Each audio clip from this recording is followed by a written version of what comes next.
એટલે ટીમ એટલી કરંટ છે કે 4 વાગે કોઈ પ્રશ્ન આવ્યો હોય તો 4 ને 10 ન થવા દે. એનો નિયમ જ બની ગયો હોય ને કંઈક સિસ્ટમ બની ગઈ હોય. એટલું કરંટ ટીમ કામ કરે છે. અમે તો છે ને નિયમિત છીએ.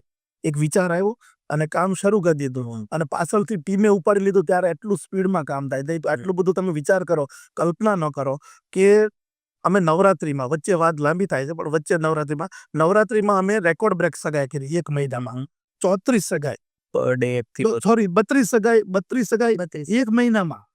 એટલે એક સાથે 9 કરવી પડી. નવ દુર્ગા નામ આપ્યું તમે છઠ્ઠા નોરતે તો 32 દૂર 64 પક્ષ હે ને 24 જિલ્લા 18 જ્ઞાતિના હતા. ત્યારે તમે ભેગું કેમ કરવું? એક દીકરી કોઈ બતાવી હોય, એક છોકરી જોવા જવાનું સાળો બનાવી સાડુભાઈ કે સરપસે તો કેટલું એમાં લાંબુ ટૂંકું થતું હોય. હવે 34 દીકરીઓનું જોવાનું ગોઠવવું, 32 દીકરીઓનું જોવાનું ગોઠવવું, 64 પક્ષને મળવું, ચા પાણી ખાડ બધું જ એની વ્યવસ્થાથી લઈને બધું એ કંઈક કોઈ એનર્જી કામ કરી દે છે. અમે ઘણીવાર અમારી ઉપર વિચાર કરીએ કે આટલું સરસ કામ થઈ રહ્યું છે આપણાથી, પણ એ કોઈ એનર્જી કોઈના આશીર્વાદ દીકરીના કે વડીલના લાગી ગયા છે તો એ કામ કરે છે, એ પાક્કો છે.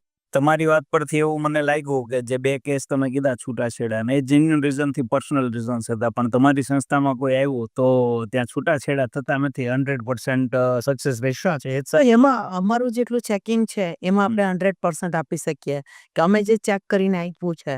પછી ઘરે ગયા પછી નોર્મલ નાના મોટી વસ્તુ આવી હોય કઈ, પણ ત્યાર પછી કોઈ જેન્યુઇન રીઝન આવ્યું છે તો એ જેન્યુઇન રીઝનને હું કે તમે ના કરી શકીએ.